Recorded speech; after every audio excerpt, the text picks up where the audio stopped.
Welcome to the Record Machine Show, a podcast featuring interviews from indie and renowned artists from all genres of music. Now, here's your host, James Michael Hollenstein.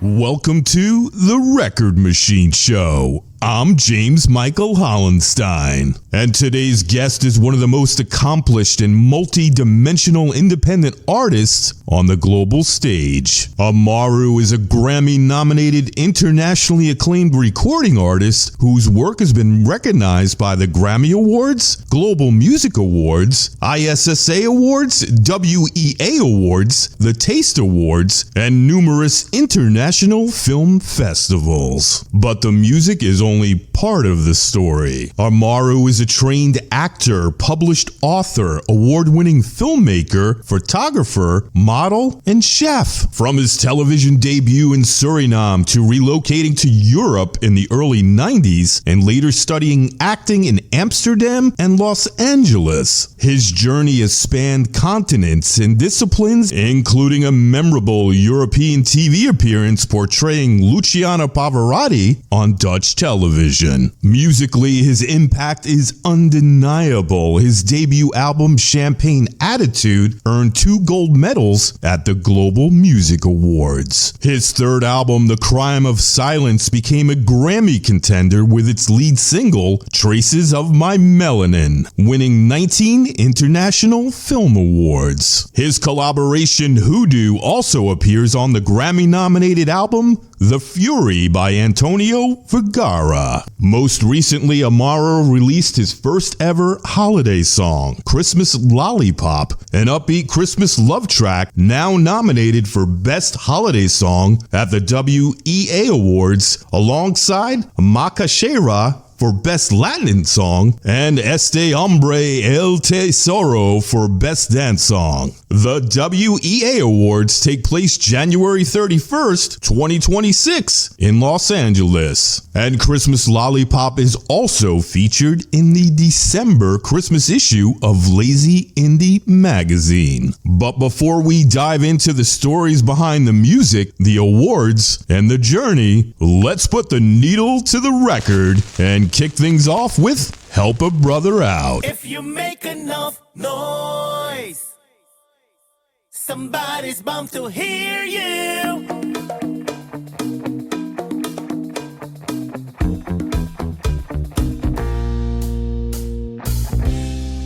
I've been struggling, hustling, doing my thing without a dime to my name, no shame in my game. Nobody there to lend a hand, gotta do this on my own. But I'll be moving, fighting, pushing, biting.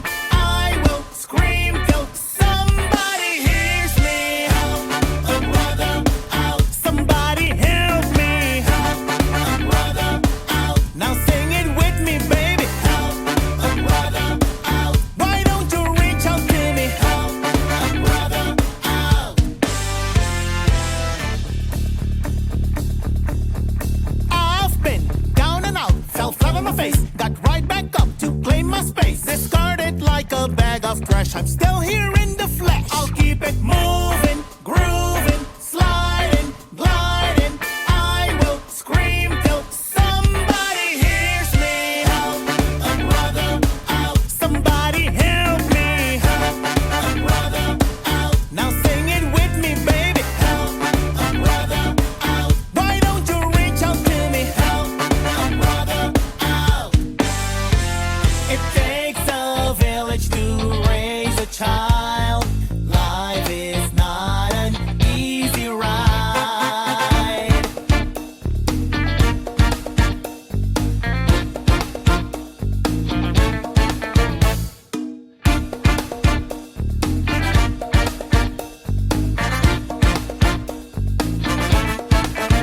Now what we're gonna do right here is break it down.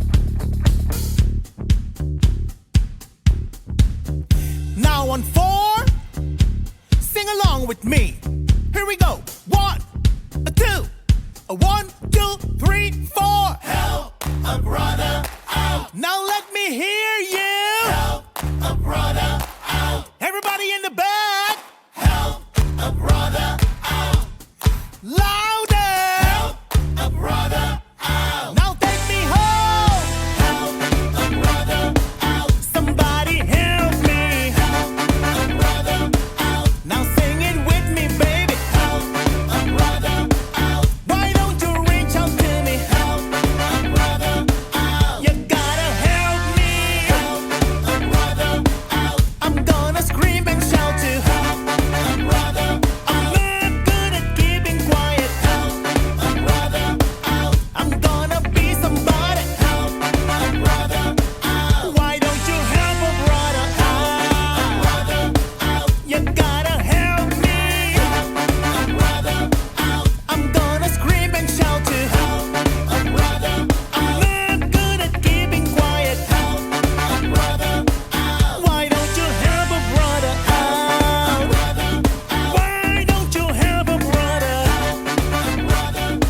You just heard Help a Brother Out, and I got Amaru on the line for an interview. Well, Amaru, I want to welcome you to the Record Machine Show. It's great to finally have you here. So let's start from the beginning. Where are you originally from, and where you call home today?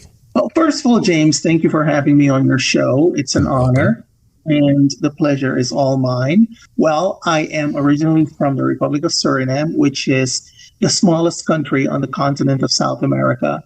And if you can find Brazil on the map, you will definitely find my country, because we are Brazil's northern neighbor, and our northern neighbor is the Atlantic Ocean. So you cannot miss it. You cannot miss us. We are one of the three countries on the continent of South America that were once the Guyanas. You have French Guyana, you have Suriname, which was considered Dutch Guyana, and then you have British Guyana, which is still Guyana, which is Guyana to this day. So if you can find Brazil on the map, you will definitely find my country. Nice. And where do I call home today? I have been living in the Netherlands, in Holland. Some people know this country as Holland, but that is not the correct name. The Netherlands is a small country in Europe, and I've been living in this country for going on 35 years this May. Oh, nice. Yeah. And you love it there? Well, I'm still here. That doesn't mean you love it. I mean, sometimes people can just get stuck somewhere too, you know? Well, the thing is, I've lived in so many countries as a child. My mother was a globetrotter, and I love to travel. And if I had my way, I would have lived in a different country already. But my mother lives here, and my brother has his family here. So it's just the three of us up here. And in addition to that, I have a nice house. I do what I do, and I make a living. And at this age, if I have to move to another country to start all over again, maybe when I was in my 20s or early 30s, I would have done that. And I could have done that, but I didn't. But now to uproot my entire life and to move to a different country, that is not something that I'm looking forward to doing. So I've been here. Life is good, and I make it work for me. Nice. How did you first get started in music, and what were those early moments that made you realize this was something that you wanted to pursue seriously? Well, the first seed was planted by my maternal grandmother, who has partially raised me, and I'm the first grandchild to be born into the family. So if you can imagine, I was spoiled rotten, and she always told my mother, "This is not your child, this is my child."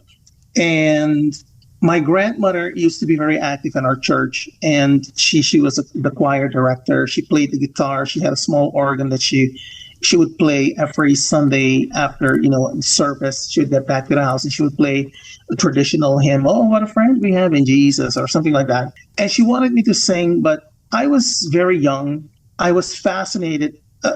There was noise coming out of these boxes, out of this round thing, the guitar. I was fascinated by that, but at the same time, I wanted to go out in the yard and play. That was just my thing. And she knew that, but she wanted me to. I have very vivid memories of my grandmother.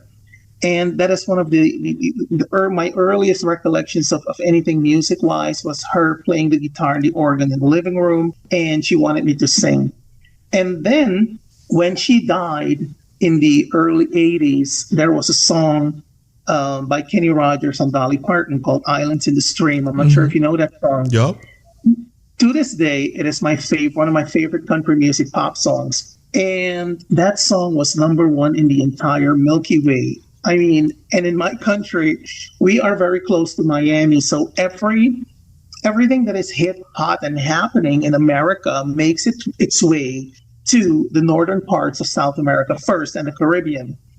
So we were always getting the freshest new music, and "Islands in the Stream" was also number one in our country. And every time that song was on the radio, I would rush to the radio and make up my own lyrics and everything, because even though I'd like to think that my English is very good, English is not my first language, it's not my native language, but I'd like to think that I speak it very well. And that is all also, I have to give my mom credit for that, because my mom was an English professor at the college in our country. And she's very big on languages, and I love to speak different languages. I speak 7 myself.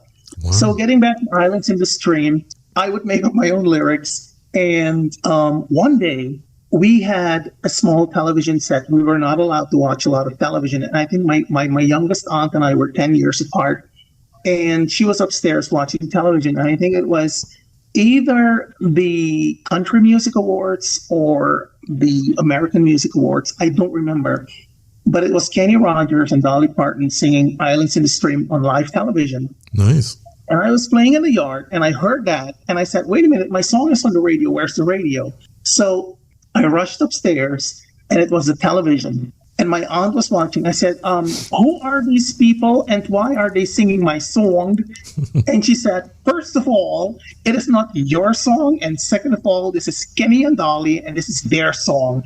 And I remember this very vividly. And I said, well, someday I am to sing with Kenny and Dolly.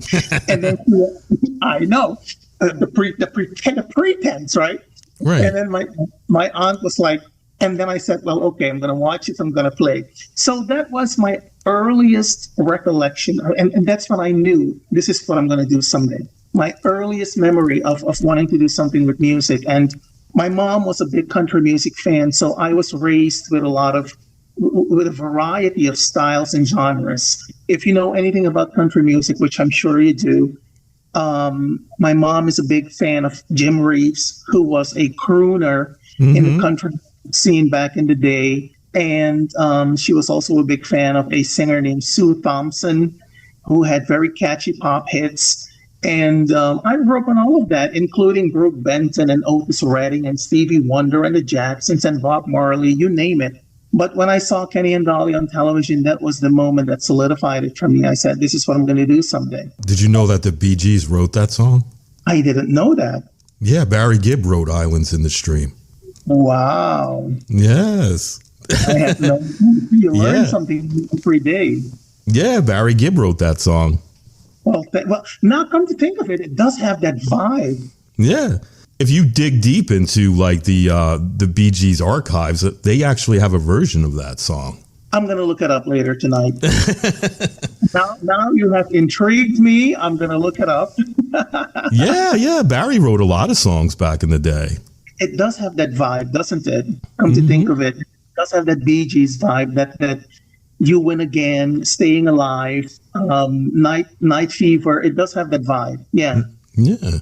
So who were some of your biggest musical influences? You mentioned some of the stuff that your mom had played, but growing up, who were some of yours? And how do you hear those influences shaping your sound today?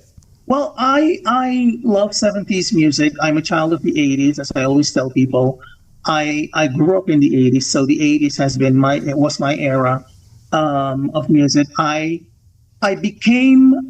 used to listen to a lot of different things. I'm a big fan of Donny Hathaway. May he rest in peace. May all of them rest in peace that have passed on. Donny Hathaway, I cannot sing like him, but sometimes I pretend that I can. I like his voice. I love Jeffrey Osborne. I love El DeBarge. But I also love Duran Duran. And are you familiar with a group called AHA? Oh, yeah. Take On Me. Yeah, Take On Me. I love AHA. And also a lot of, ladies of the 80s, a lot of them, I'm not going to name all of them, but Gloria Estefan. And having spent some time in the Caribbean myself, Oscar de Leon, a lot of Tito Puente, La India, a lot of Celia Cruz, a lot of Latin artists also have inspired me. But I became, and this is one that I'm a fan of to this day, and you either hate her or you love her, Madonna. Yeah, good. I became a big fan of Madonna's work. And unbeknownst to me, I was a fan already, but we had no television when, growing up as a kid. And when we moved back from abroad to my country, my mother was stationed in the back of the country, where there were no malls, no television networks, no nothing. We had 2 convenience stores, and we were living among the people of the, this is a very small community. There was a lot of forests and a lot of stuff. 2 high schools. Wow. So yeah, there was a hell of a lot of nothing. So I had no access to media or anything like that. We had a radio cassette player, and that was it. And there were songs on the radio that I loved. Physical Attraction, which is a song that appears on Madonna's first album. That was the first song that I heard by the lady on the radio, and I had no clue who she was. And I connected to that beat, and I said, "Who is this person?" And then a couple of weeks after, they started playing songs from her first album, and I said, "I love this," but I had no clue who she was because I had no visual or anything. Right. And cut to a couple of years after that, like a year and a half after that, her name was on everybody's lips. But at the same time, everybody was hating on her because she was everything under the sun except a child of God. And I don't like when people talk negatively. I don't like it when we talk negatively of each other, period. Right. I don't care who you are. You're a human being. You're part of the chain. You're part of that link. Everything that you do, you're part of that chain. You know what I mean? And I take that very seriously. So I said, well, why are they hating on this person? I need to find out who is this person. We're talking like a virgin material girl, that era. So my neighbor and I, my friend, we went to the same elementary school, and we're in the same class. Her mother had a television set, a color TV, very small one. And the back of that television, I remember it vividly, had a bright orange casing, like the back was like bright orange. It was a small television. And it was during, in South America, in a lot of South American countries, during the between noon and 4 p.m., everybody has like a siesta. Mm-hmm. And my mother told me, you're staying within, the safety of the yard. You're not going to play with anybody. This is your domain. If I catch you playing in somebody else's yard, there's going to be hell to pay. Now, when your mama is a black woman, you just say, yes, ma'am, and you keep it moving. Right? Right. So my friend called me he said, Amaru, you better come over here right now. Madonna's going to be on television. I said, I cannot leave the house. My mom's going to beat my ass. She said, your mom is asleep. You can come now. So I said, okay, fine. I'm going to take this cut ass and just give it to me. I'm just going to see who this Madonna person is. And it was on a show that is called Showbiz Today on CNN with a host by the name of Lauren Sidney. And I remember Lauren Sidney. She always had big hair. She looked like a pageant girl. Right. And her co-host was Jim Moray, who is now, I think, a famous entertainment lawyer in Los Angeles. So it was Showbiz Today with Jim Moray and Lauren Sidney. Wow. So I worked in my neighbor's house, which is just next to our house, basically. It's not even a 1-minute walk. And here comes this clip on television of this woman with this blonde hair and this pink dress. It was a clip from the Material Girl video. Mm-hmm. And I remember it very vividly. My mouth just dropped and I said, that's Madonna? Mm-hmm. Let me tell you something. When you're a teenage boy, you have all of these hormones running through I couldn't believe that this is a beautiful woman that everybody seems to be hating on. And I really did not understand it. Mm-hmm. And I said to myself, anybody from this moment on who has anything bad to say about this woman will have to put up with me and my rap. Putting up with it. And that's how I became a fan of Madonna's music. And to this day, I'm a fan. Yeah, she's a pop icon. She's a fashion icon. I mean, she dressed like nobody. I mean, all the girls wanted to dress like her, right? Yeah. So she has influenced me tremendously because I don't know this lady from a can of paint, but I think she's a free spirit and she does what she does. And when people say, I will do this and think about the consequences later, I think she's that kind of a person. Mm-hmm. To some extent, I am that kind of a rebel myself. And when I set out to do something, most of the time I feel like, okay, this feels good. I'm going to do it. Mm-hmm. And then there may be some kind of a backlash, and I'm like, okay, maybe I should have thought about it. But I connected with Madonna on so many levels, and I said, I'm gonna follow this woman's career and see what she's gonna do, and she's still relevant to this day. So, in my own work, I sometimes pay tribute to her that way. Yeah. Mm-hmm. What's your favorite song by her? Holiday. Yeah. You know which one I love? I love Cherish. That's my Cherish favorite. Is beautiful. Not just any version of Holiday, the version that appears on the first album. Right. 6 minutes and 8 seconds. That is the version that I like. I don't like the remixes that came after that. The Jelly Bean remix of Holiday, 6 minutes and 8 minutes, 6 minutes and 8 seconds. That is the version. And I have put this in my will. At my funeral, I want them to play that song. That is the version that I want to play. And in addition to that, the a cappella version of Amazing Grace by Leanne Rimes. Nice. I don't want to talk about my funeral, but just to give you an indication. If anyone's listening, you know what he wants. Yeah. That's awesome.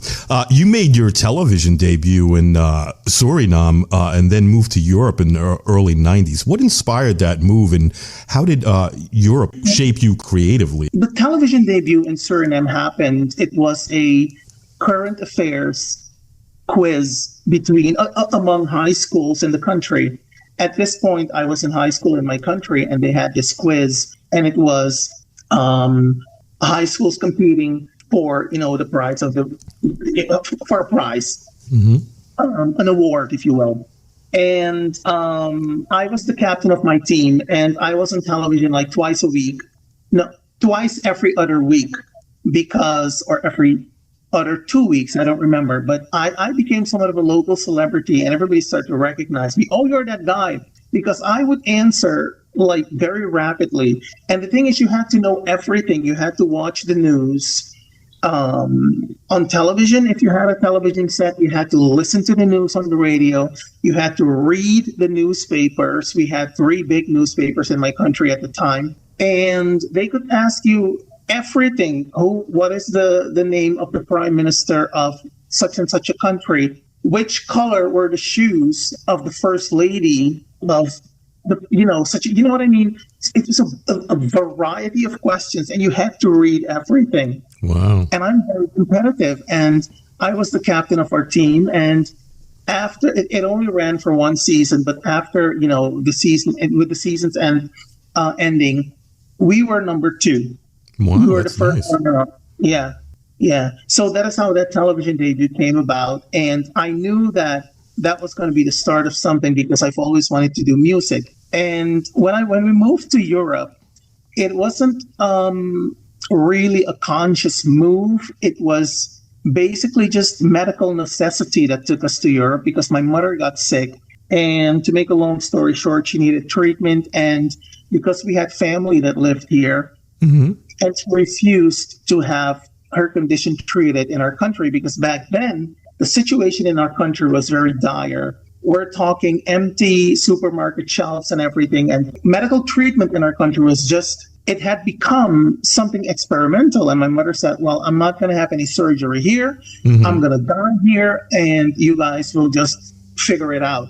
To which I replied with a simple fuck no. It's tiring.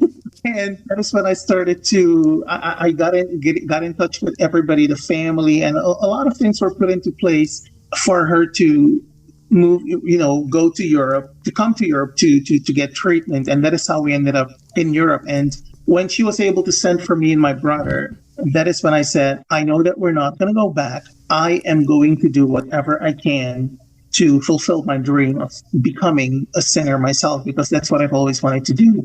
And with my television, quote unquote, background from my country, I said, this is what I should be doing. I had no clue where to look, how to go about it. I don't come from money. I don't have any parents in high places. I'm not a Nepo baby.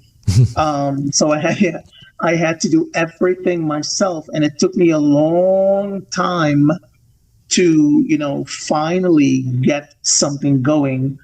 But that is how I ended up in Europe. Yeah. Nice.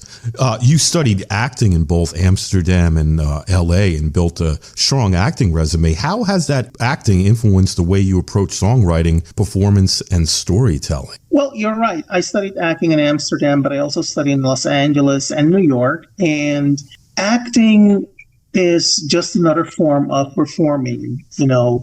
It's a different kind of storytelling. And when I write music, when I write lyrics, most of the time it starts with a melody that I hear in my head, or a couple of words that pop into my head, and I put them together to create a lyric.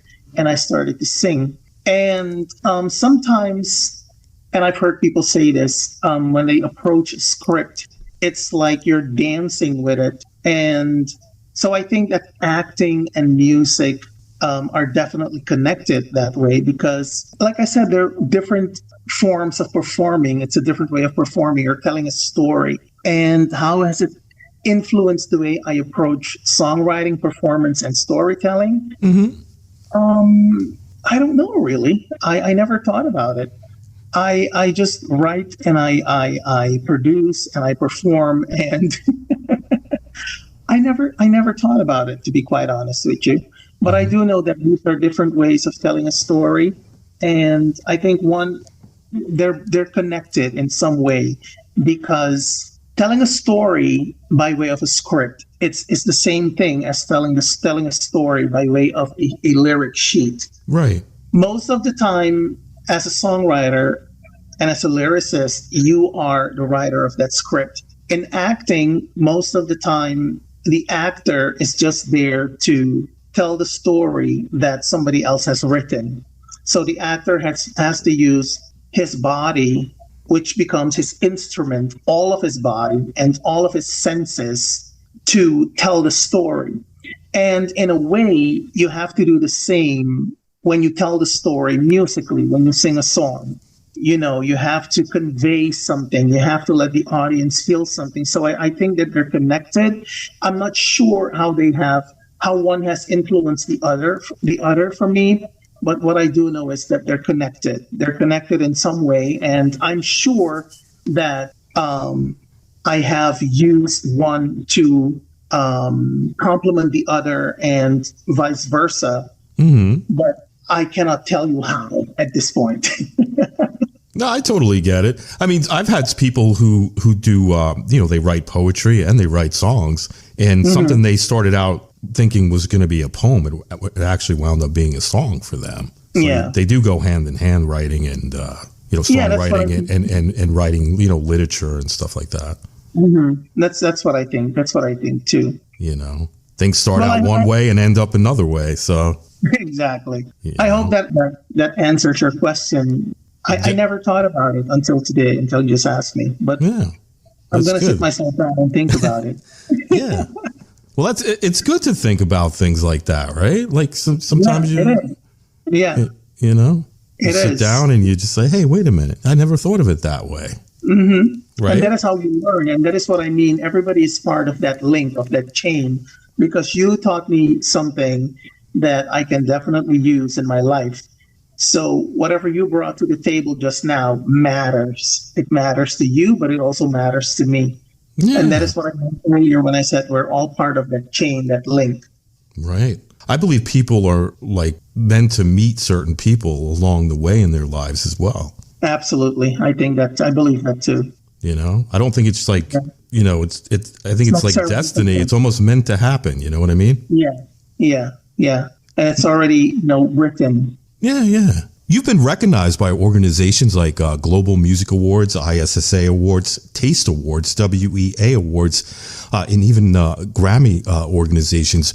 When you look at that level of recognition across different disciplines, what does it mean to you personally as an independent artist? Well, I can tell you that it means a hell of a lot, because I mentioned earlier that I don't come from money. I don't have any friends in high places. I am not related to anybody famous or anything like that. And doors have been slammed in my face so many times. So for me to now be a voting member of the Recording Academy, the Grammy Awards, I'm a dual member. I'm also a member of the Latin Grammys, by the way. Nice. To have accomplished all of that, to be a 9-time Global Music Award winner, to be a 5-time ISSA Award winner. All of these awards are American awards, American talent shows. For somebody from a very small South American country with little to no name, that means a lot. And I live in a country where, I'm just going to say it, I don't get a lot of shine up here. The most shine that I get is from the United States, Germany, Italy, India, Peru, Brazil. Those are the countries. That is where my demographic is, I think. But to have accomplished all of this, it means a lot to me. I always tell people life is not about winning awards, and it isn't.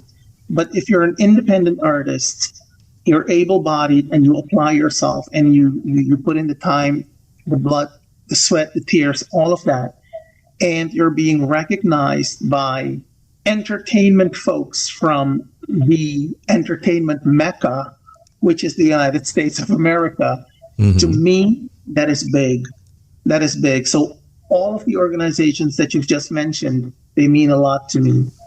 And in addition to that, the Taste Awards, I'm a 2-time Taste Awards winner, and they're considered the Academy Awards of lifestyle, travel, the whole thing. And a lot of people have won Taste Awards. 2 years ago, I attended, and Al Roker was among the attendees. He had a show on NBC, and they awarded him, I think, 2 or 3 awards. And I took a picture with him. So a lot of famous people attend the Taste Awards, but not a lot of people know about the Taste Awards.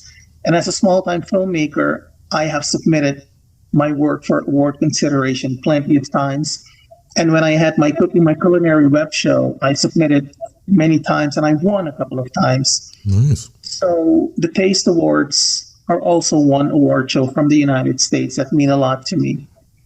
So what does it mean for me personally? It means it's like a gigantic FU to the people who always tell me no, who always tell me you're not good enough, you're not talented enough, you don't look the part, we cannot use you because you don't look like so-and-so, you don't sound like so-and-so. But here I am. I started professionally in 2007, and my first album came out in 2008. We are in 2026 right now, and I'm still here doing what I do. So to all the people that have always told me no, look at me now. I'm a voting member of the Recording Academy in the United States of America.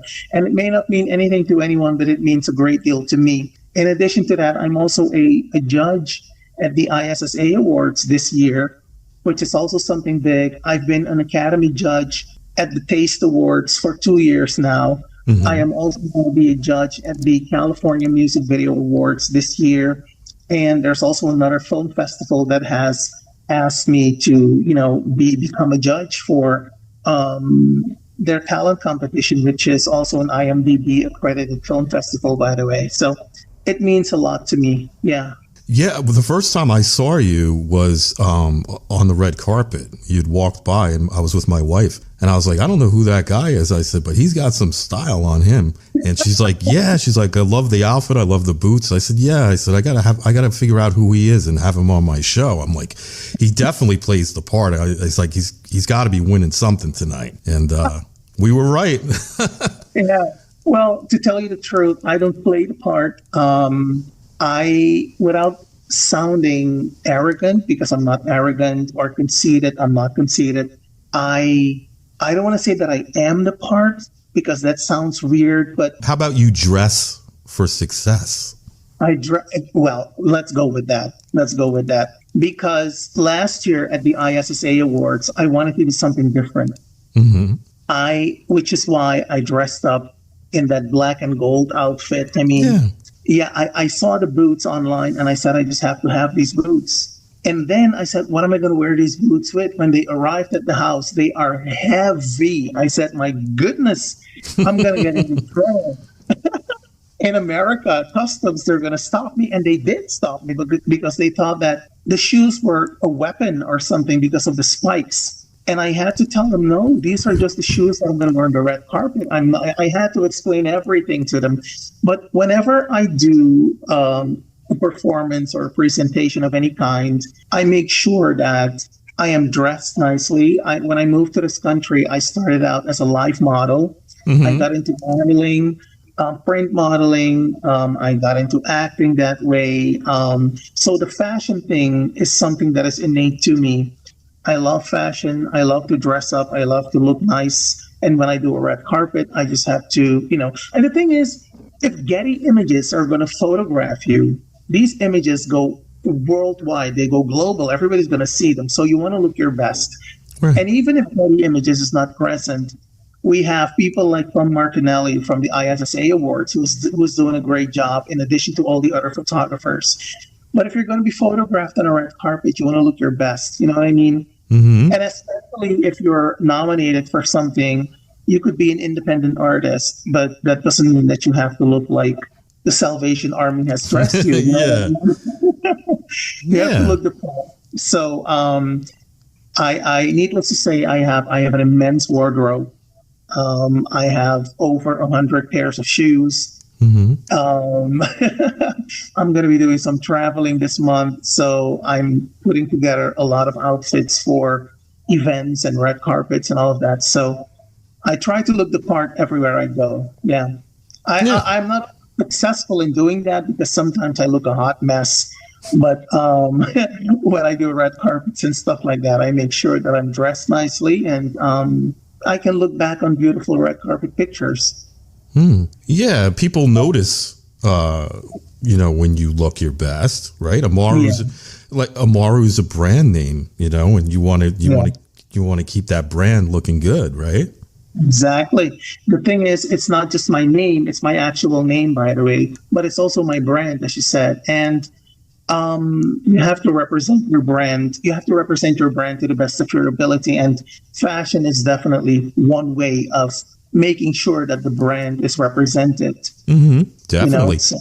Absolutely. Your first musical project, Amaru, the first EP, came together in Chicago and was released in 2008. What did that project represent for you at that point in your journey? It's a long story. I'm going to try to condense it for you a little bit, but okay. The first EP was supposed to be my first actual long form album. That didn't happen because the person that I was supposed to work with, who called himself a producer, who was basically a jackass with a capital J, screwed up the whole project for me. And this was my first ever project. This was in my during the MySpace days, when you befriended people on MySpace. Mm-hmm. Aaron was my biggest friend, by the way. Anyway, so I befriended this lady who was the manager of a couple of high-profile stand-up comedians in Los Angeles, and she knew somebody in Chicago whom she went to school with, to college with. And this person apparently had worked on a couple of Spielberg movies or stuff like that, and they had a couple of platinum records, yada, yada, yada. So long story short, we put together a production agreement and all of that stuff. I paid close to $10,000 for this project. Yeah, that's a lot of money. And this was money that I had earned by doing a commercial for, can I say brand names on your show? Sure. Yeah. I did a commercial for McDonald's USA. Nice. And I had to travel to the Czech Republic to do the commercial. And the singer, Macy Gray, you know her? Yeah, absolutely. Macy Gray was also part of the commercial. It's on YouTube. You can check it out. So I earned a significant amount of money after taxes. I was still left with, close to 16,000, 17,000.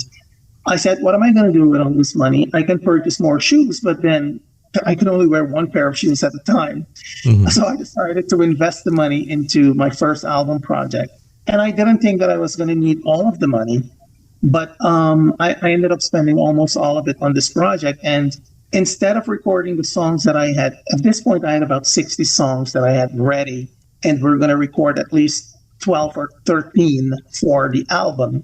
I get to Chicago, and a bus took me from the airport to another terminal, and it was out of the way of everything. It was just me sitting there at the bus stop, surrounded by bushes and whatever, and a highway. And this person was supposed to pick me up at the airport. He was an hour and a half late. Oh, my God. And I was terrified because I'm like, I know Chicago. It's a dangerous city. Yeah, it's not people good. People hold you at gunpoint and kidnap you. I mean, I'm a guy, but still, everybody can see that I'm not from Chicago, right? Mm-hmm. So then we drive to the apartment, which was also part of the recording agreement. The apartment had to be functional. When I tell you, someday we're going to meet again and I'm going to show you the apartment, it was a dump. Wow. It was a dump with a capital D.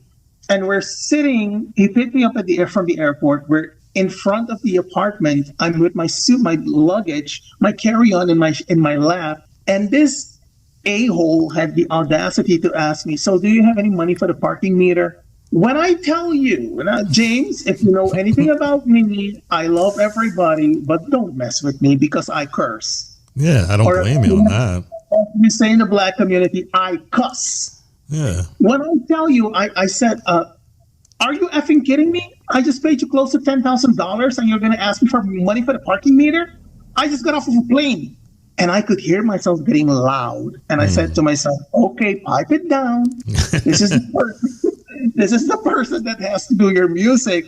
Right. But then I thought, screw that. I'm paying this person to work for me. And you're going to listen. That was the moment when I decided to cut my losses because this was not going to work. Mm-hmm. And I could tell you stories of that apartment. It was in the ghetto. At 6 p.m., you could see the prostitutes lining up in the streets, and the Johns would be there, and they would, do whatever they do. And then sometimes you would hear gunshots. Mm-hmm. It was not a good. And I had no key to the apartment. So I was basically trapped in an apartment, and this person only wanted to record around midnight. That is when I sleep. That's crazy.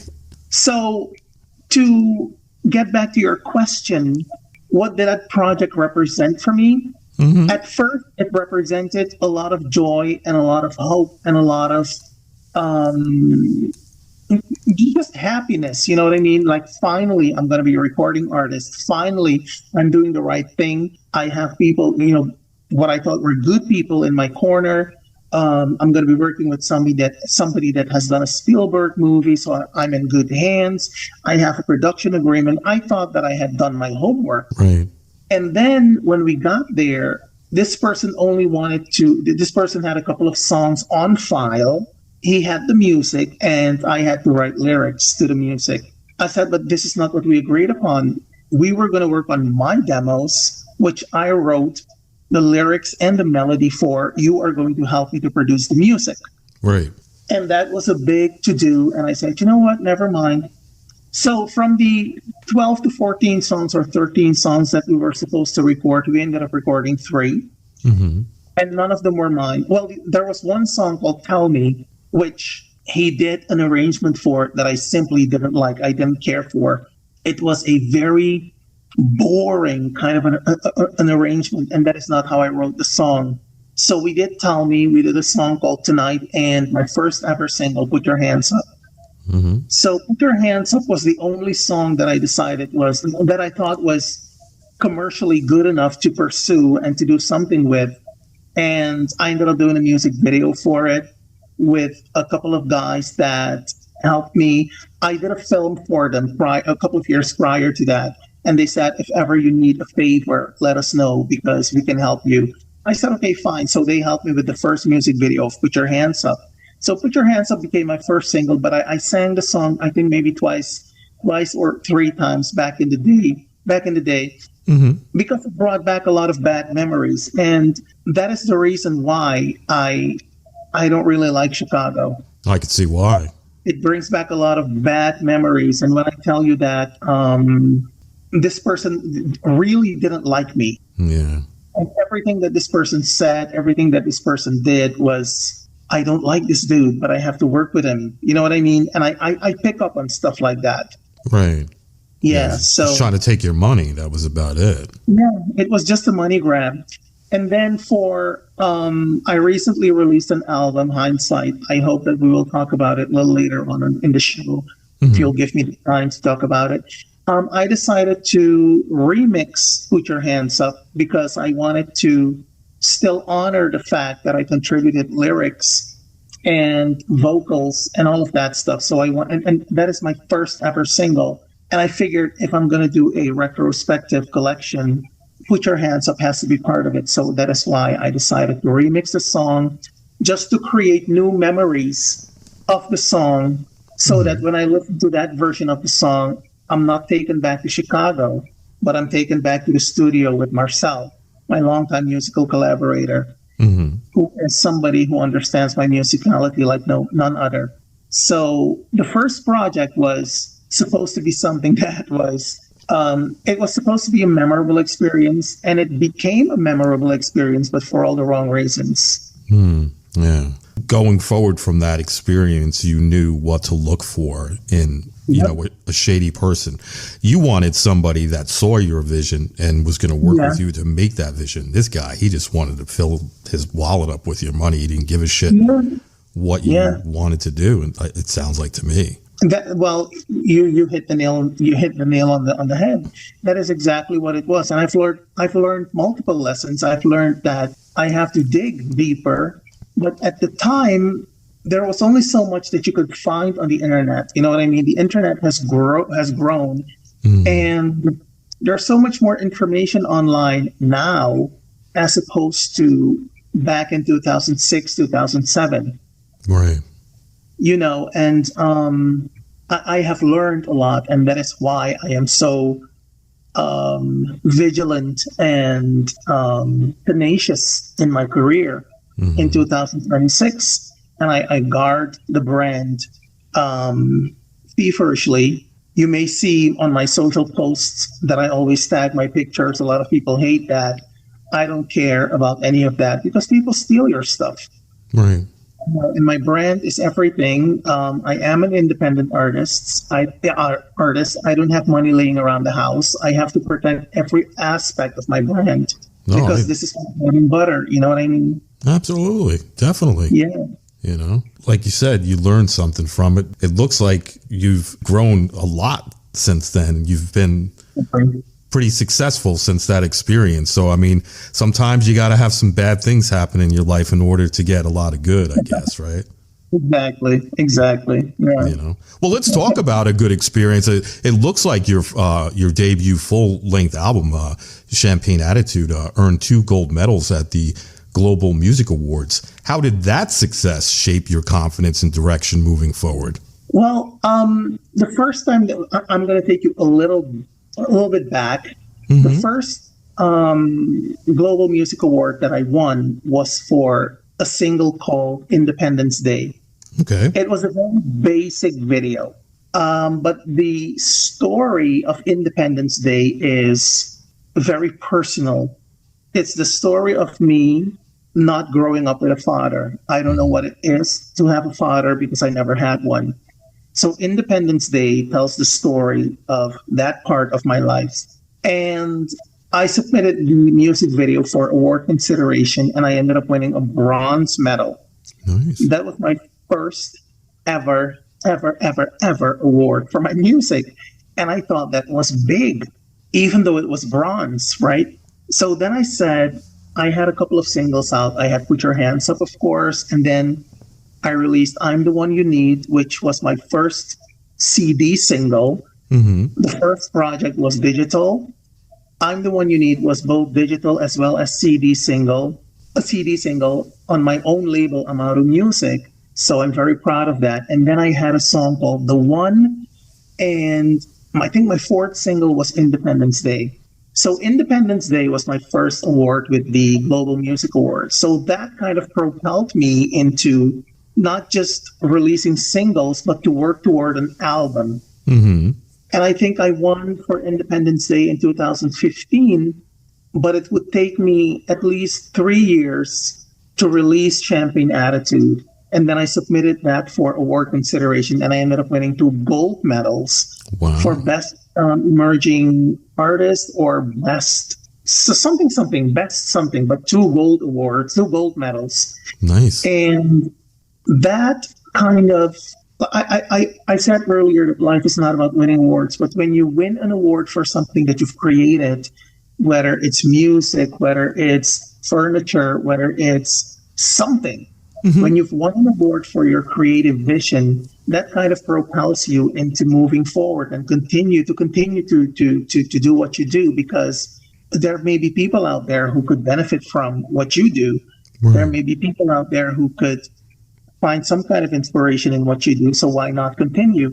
So that has helped. That has definitely propelled me into, continuing to release music and to work at it and to hone my craft and all of that stuff. So winning the gold medals at the Global Music Awards was definitely something that I consider a highlight in my career as an independent artist. The first ones are always the sweetest, right? Exactly. I didn't think that I was going to win anything. Yeah, that's awesome. We opened the show with Help a Brother Out. What's the story behind that song, and what message were you hoping listeners would connect with? Well, I always tell people, when you listen to my music, you will definitely read the story of my life. Help a Brother Out is a song that I wrote, I think, back in the early 90s. And when you move to a different country and you have no money, and you have to live in shelters, and you have to live with family, and then you have to live in shelters again, and then you have to do a lot of things to make ends meet, and you simply don't know your way around in this new country, and people tell you no all the time, and people blatantly discriminate against you. That is what the song is really about. But at the same time, I am not one to present myself in a way that is negative. And I approach people and I treat people with a certain level of respect that I have for myself. And I give that back. Now, don't get me wrong. I'm not a goody two-shoes. It's not all pie in the sky up here. But I do treat people with a lot of respect and a lot of kindness and a lot of compassion. That has not always been reciprocal in my case. And that is what the song Help a Brother Out is about, because I was working, and I still work very hard. I was working so hard to accomplish something in life because I was determined to, break a certain pattern, break the cycle of, you know what I mean? There's an abundance of everything on planet Earth. Why should it not be available to everybody? You know what I mean? Right. And that is basically what the song is about. Just help me help myself. Because if I am able to help myself, I can help you. Right. You know what I mean? And getting back to that link in that chain of life, you know what I mean? Everybody's contribution to forming that link is important. And that is why I decided to include this song on the album, my album, The Crime of Silence. So I hope that is, now that I've explained it a little bit better, the people that listen to this interview, hopefully they will, get a better impression of what the song is about and all of that stuff. But it's I had to overcome a lot of hardship, and I had to cross a lot of many rivers that I had to cross to quote the song. I had to cross many rivers to get to where I am today, and it hasn't been easy. It hasn't been easy. It has been very challenging in some aspects. But as I told you earlier, before we did the interview, right. I suffer from a couple of illnesses, but I'm not a patient, and I'm not a victim. Right. I'm a person. I'm a productive citizen of the world, and I look forward, and I very seldom look back because I don't have eyes in the back of my head. So Help a Brother Out is based on a part of my life when life was not so good for me. Yeah. So would you say when you put pen to paper and you were writing your thoughts down for this song, it was therapeutic for you as well, right? Because you were getting all these feelings and emotions out of you when you were putting it on paper, and then you were sharing it with all your fans. I would think that's very therapeutic. Absolutely. But that is the case with all of my songs. And I try to write about stuff that is meaningful. Something that is also very definitely traces of my melanin. It's a very tough song for me to sing because I was very scared to release the song, because what I definitely don't want is to create division with my music. I don't know. My music is about uniting people, to bring unity. And the song is about what has been done to my people in the past, but where are we today? Right. And where are we going tomorrow? And the underlining the underlining message of all of my music is love. Because whatever has been perpetrated on my people in the past, I cannot hold anybody in present day responsible for any of that. That is what their ancestors have done to my people. You know what I mean? So looking back, yes, where are we today and what can we do to change? To make sure that we don't repeat the steps from yesteryear. Right. And that is what the song is about. But I was afraid that that song was going to cause a lot of emotion among various ethnic groups and white people and black people and all of that stuff. When I write music, I try to write from a perspective of love. Right. The bottom line is always love and unconditional love.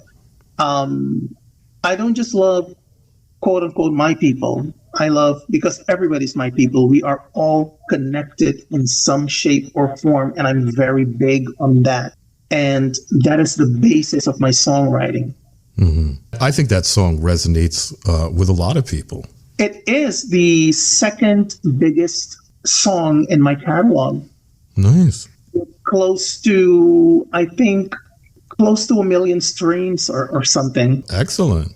For me, that is big. I mean, I don't have much of a name or anything like that. I'm not famous or anything, but for an independent artist, like myself, that's big. I'd say so, definitely. Another standout track is Shake, Stir It Up. What inspired that song, and how does it reflect you as an artist? Shake is basically just let's just forget about the week and let's celebrate the weekend. That's what Shake is all about. Just get up and dance, have a party. We live in a world that is so on its ass.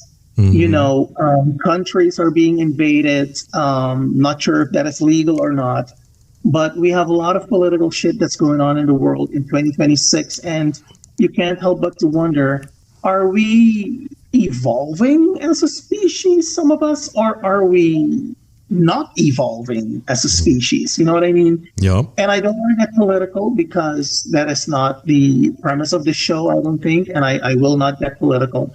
But there is so much that we have to consider and that we have to worry about and that we have to take into consideration. And you can't say this anymore because people get offended. You can't say that anymore because people get offended. And at some point, I want people to ask themselves, aren't you tired yet? You know what I mean? So to forget all of that mishigas, I decided to write a song.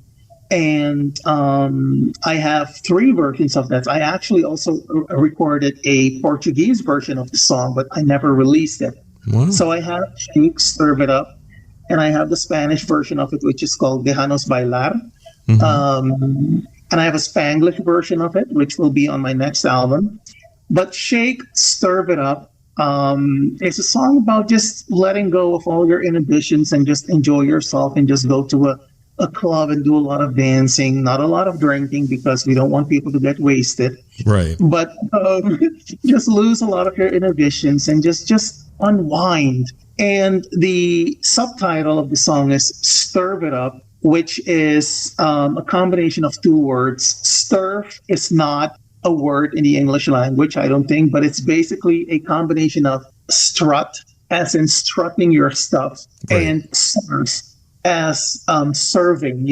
In this day and age, the vernacular is, I'm serving queen, I'm serving king, I am serving king of the manor. When people are in a certain way and they're presenting themselves, I am serving king of the manor, I am serving, I don't know, whatever. So I decided to combine those 2 words, like strutting your stuff right on the dance floor while serving some kind of entity, if that makes any sense. You know what I mean? Yeah. So you're shaking your bonbons and you're serving it, you're strutting and serving at the same time. So hence the subtitle.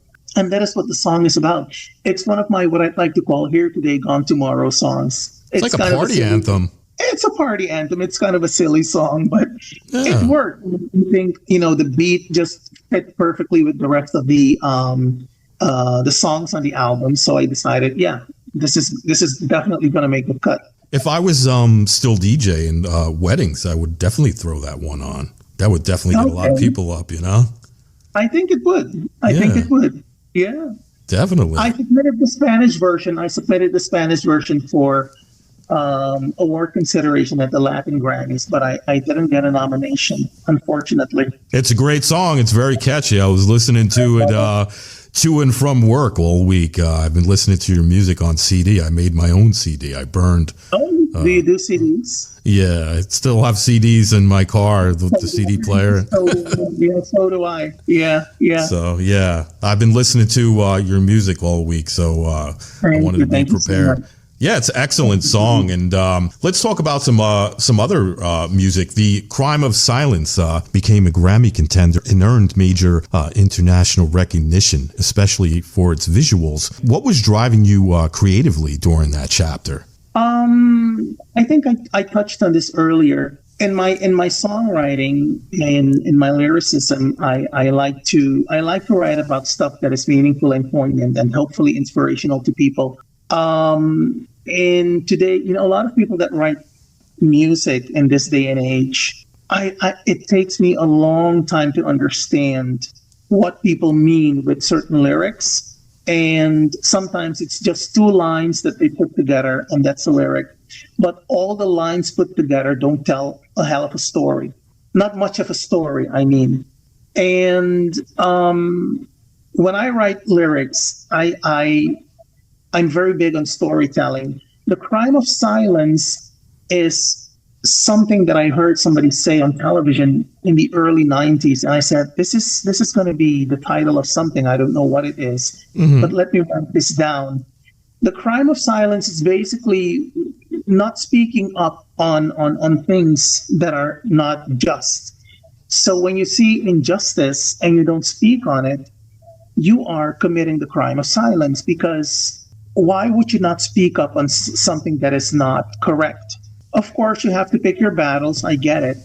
But if you see that somebody's being beaten in the street and you're going to videotape it, but you're not going to submit that video to law enforcement to, investigate, then you're committing the crime of silence. And a lot of people in this day and age do a lot of such things. And nobody wants to get involved. Nobody wants to stick their neck out anymore. Everybody's quiet and everybody's like, oh no, it's none of my business. So I'm not. Yet here you are watching reality television. You're doing vlogs about these celebrities. It's none of your business either. You know what I mean? And I said, I'm going to write a song about this because I'm all about promoting unity in a world that is so there's a lot of division, lacking unity. There's a lot of division on planet Earth, and it really doesn't have to be that way. You don't have to be friends with everybody, but at least give each other the respect that we deserve. My goodness. So I figured I'm going to try to write a song about it, and I had a couple of lines already because I have this book. My lyric book is this thick, and I have like lyrics and parts of lines that that I have in this book. And then every now and again I sit myself down and I'm like, okay, what can we do with this part? Can we put this together? It's my song book, as I call it. And I sat myself down and I said, I'm going to write a song with the title The Crime of Silence. And then I knew that I was going to be in Atlanta, so I had the demo of The Crime of Silence on my phone. And I hired somebody to help me with the camera, and I shot a music video in Centennial Park in Atlanta, and that became the music video for the single. So when the single was ready, mixed and mastered, I already had the video, the visuals ready. Nice. And The Crime of Silence became an anthem in that it was shot in Atlanta. The music video was the birthplace of Martin Luther King Jr. I visited the home of Martin Luther King Jr. prior to shooting the video.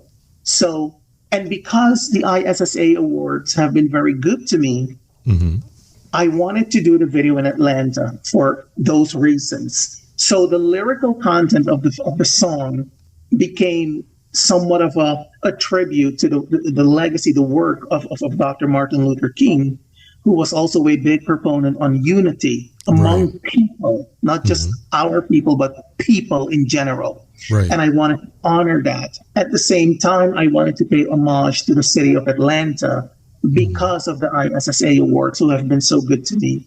So the crime of silence, and I hope that you'll get the idea of how I create music. Right. There's always something, there's always a tribute here and a little honoring somebody there. You know what I mean? The crime of silence is about speaking up on things that are not just, speaking up on injustice. At the same time, it is a tribute to the work of Dr. Martin Luther King. The music video is a tribute to the city of Atlanta and the ISSA Awards. So that is how I contribute. That is how I give thanks to people and situations that have helped me to grow as a human and as an artist. So that is the story behind the crime of silence. Excellent story. Now, with hindsight, you revisited and reimagined parts of your catalog. What did looking back at your work reveal to you about your growth and your evolution? I wanted to do a retrospective collection because we have no technology.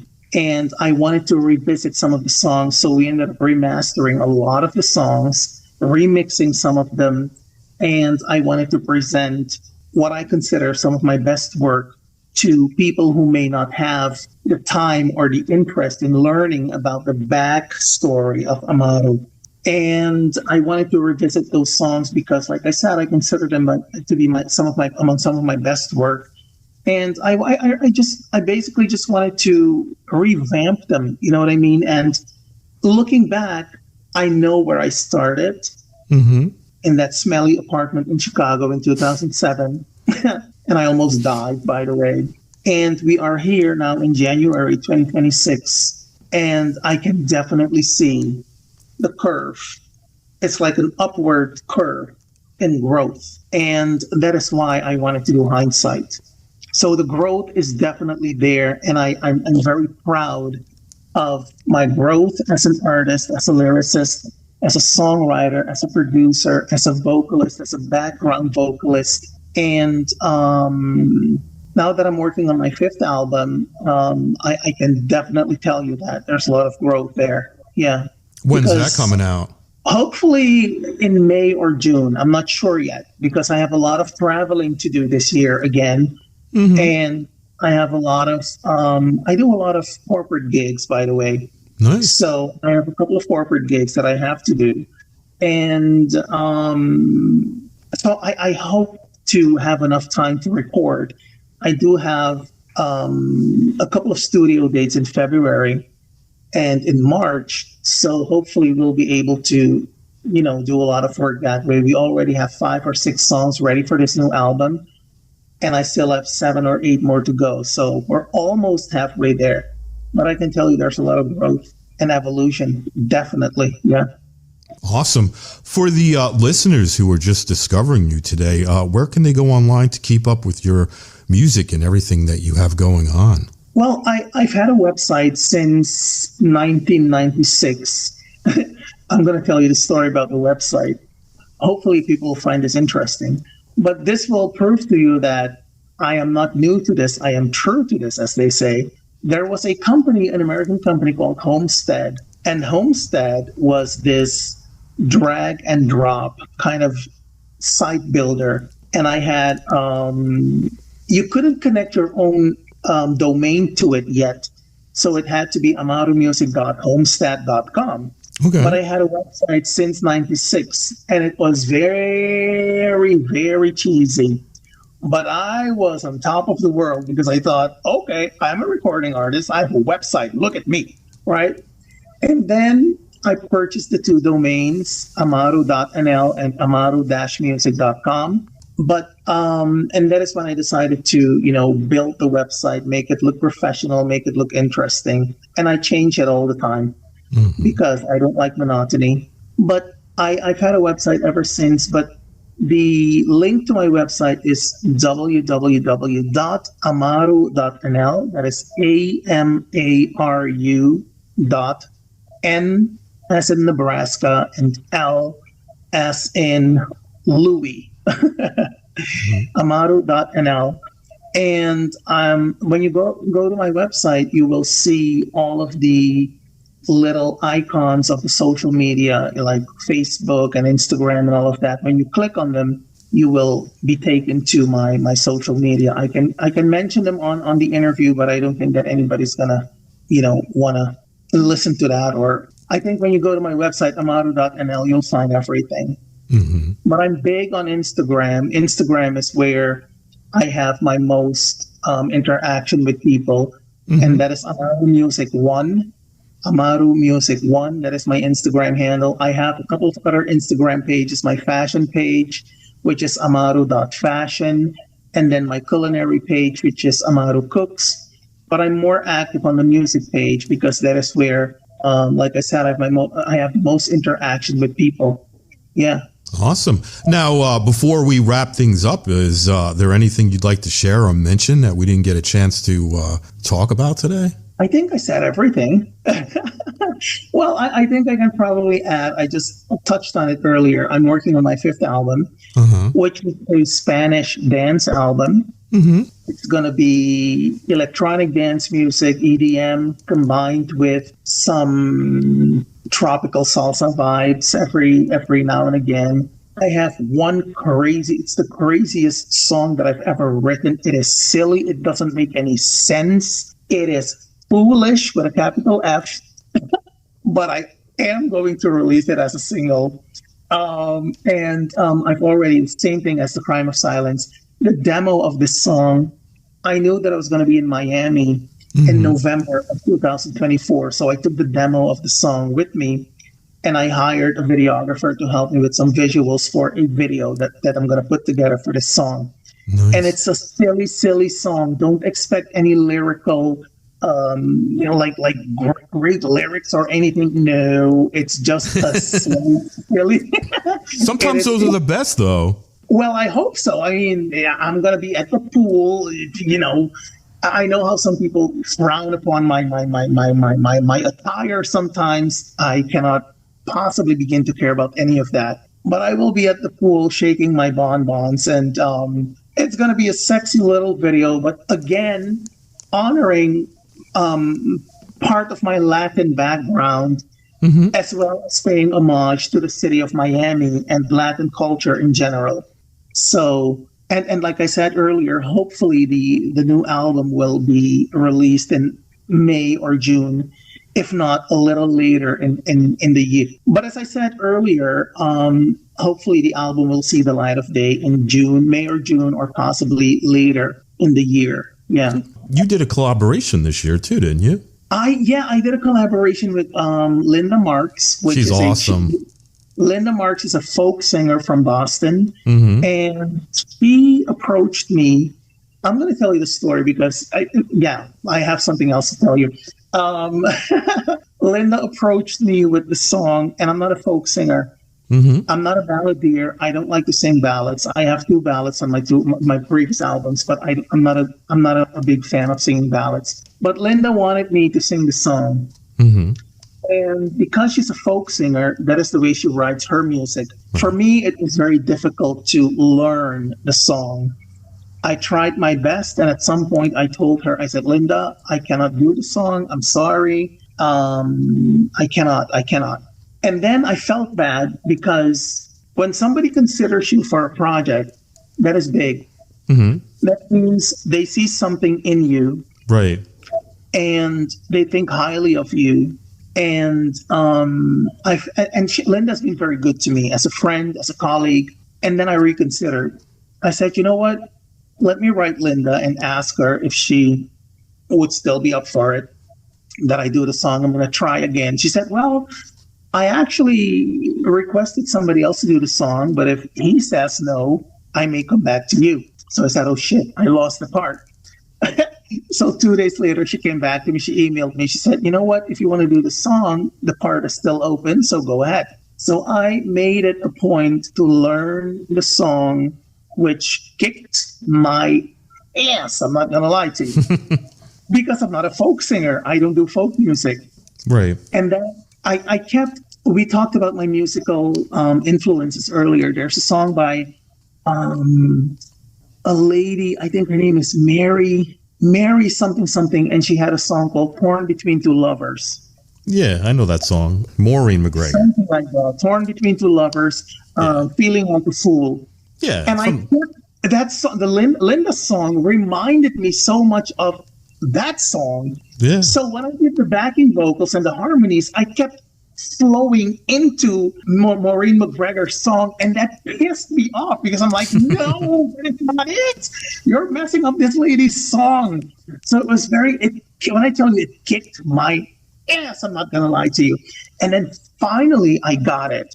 And I went to the studio and I told Marcel, I said, listen, Marcel is my musical collaborator. I told Marcel, I said, listen, this lady has asked me to work on one of her songs for her new album, and I want to do it well. Right. And I have to do the lead, and I have to do the backing vocals in some parts. So let's work on this. I set aside my own album project to make sure that Linda met her deadline for her album. Mm-hmm. And I'm happy to report that the song turned out beautifully. Last year in August, we premiered the duet at the ISSA Music Awards after party in Alpharetta, Georgia. Mm-hmm. And the single, where Linda's going to release this as a single in February, I think. And in addition to that, I did the entire photography and the design, the graphic design for Linda's new album, Queen of the Angels. Nice. And I also did the photography and the design of the single cover of the duet that I recorded with her. So yeah, Linda's collaboration was my third musical collaboration ever.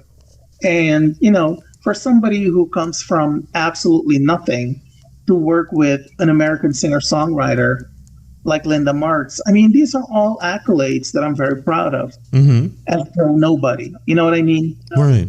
So yeah. She put you to the test and you passed. That's pretty good. She did? When I tell you she did, she saw something in me. I don't know what she saw, but she said, you know what? You can. I think she must have thought to herself, you can do it. And I think you can do it, but you're doubtful. I had a lot of doubts. I wasn't feeling it at all. Wow. She's an awesome person, right? Yeah, she's very nice. She's very kind. And then Marcel at the studio pushed me beyond my limits. He said, this lady trusts you, so you have to do it. Mm-hmm. And when I tell you, it was very difficult and challenging for me, but I said, you know what, we're going to do it. And I did. I'm very proud of it. You should be, because you, like you said, she tested you and you passed the test, and mm-hmm. you may get a request from another artist down the line with a totally different genre that you haven't done yet. Exactly. And you'll have to attack that too, Absolutely, and I will. Yeah. I mean, you're Amaru, goddammit. You can accomplish anything. Just say it louder. Well, Amaru, I had a great time chatting with you today, and I hope you did as well. I had a phenomenal time with you. Thank you so much. I was nervous at first, but thank you so much for your time. Thank you for considering me for your show and for your podcast. And it's been great fun. And I'm looking forward to seeing you again soon. Well, I want to wish you the best of luck with the new album and all the projects that you're working on. And when they do come out, I'd love to have you back on the show again to talk about them. I think that would be pretty cool. Yeah, thank you so very much. I'll keep you updated on everything. And it would be an honor. Awesome. Thank you so much. Well, you take care and enjoy the rest of your day, all right? Thank you. You too. Thank you so much for your time, James. It really meant a lot. You're welcome anytime, my friend, all right? Thank you. All right. Bye, you guys.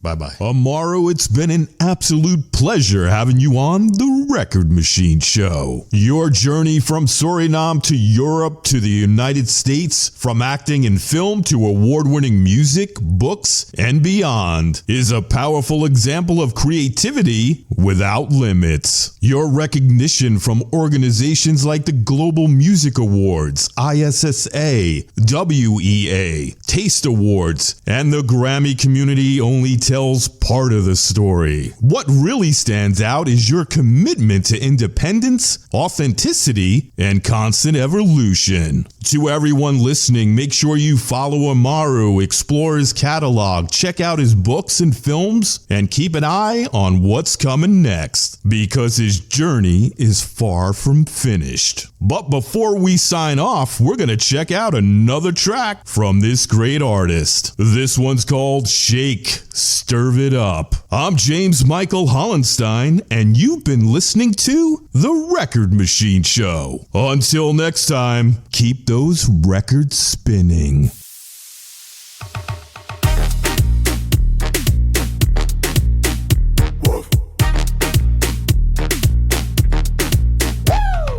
Friday, fun day, play day.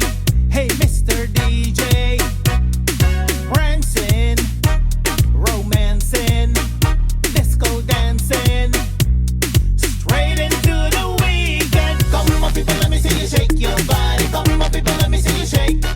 Come on, people, let me see you shake your body. Come on, people, let me see you shake. Come on, people, let me see you shake your body. Come on, people, let me see you shake.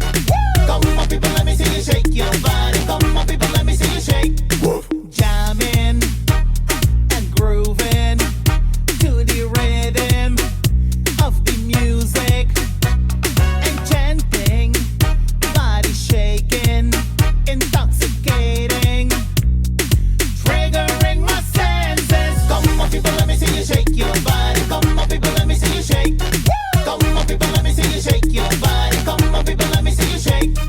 Come on, people, let me see you shake your body. Come on, people, let me see you shake.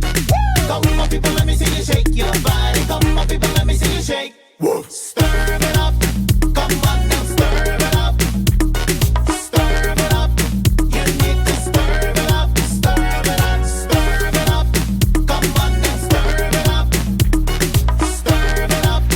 You need to stir it up. Stir it up. Swinging and moving, some seducing, a little boozing, celebrating, it's awaiting. You will ask for more. Now get up on the floor. Oh, oh, hey, yo. Oh, oh, oh, hey, oh. Oh, oh, hey, yo. Come on, shake your body. Oh, oh, hey, yo. Oh, oh, oh, hey, oh. Oh, oh, hey, yo. Come on, move your body. Come on, people, let me see you shake your body. Come on, people, let me see you shake. Come on, people, let me see you shake your body. Come on, people, let me see you shake. Come on, people, let me see you shake your body. Come on, people, let me see you shake. Come on, people, let me see you shake your body. Come on, people, let me see you shake. Stir it up. Come on now, stir it up. Stir it up. You need to stir it up. Stir it up. Stir it up. Come on now, stir it up. Stir it up. You need to stir it up. Stir it up. Stir it up. Stir it up. Stir it up. Stir it up.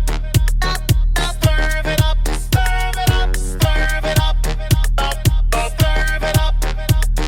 Stir it up.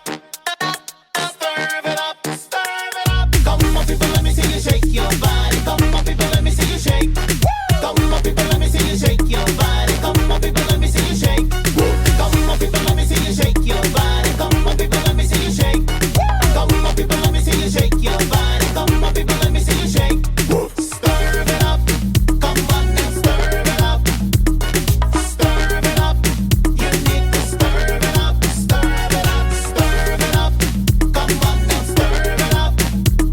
Stir it up. You need to stir it up. Stir it up. The Record Machine Show is a weekly radio podcast produced by Jimmy Hall Productions. All rights reserved. For distribution information or to add this podcast to your website, please visit our contact page at therecordmachineshow.com to submit your request. Thanks for listening. See you next time on The Record Machine Show.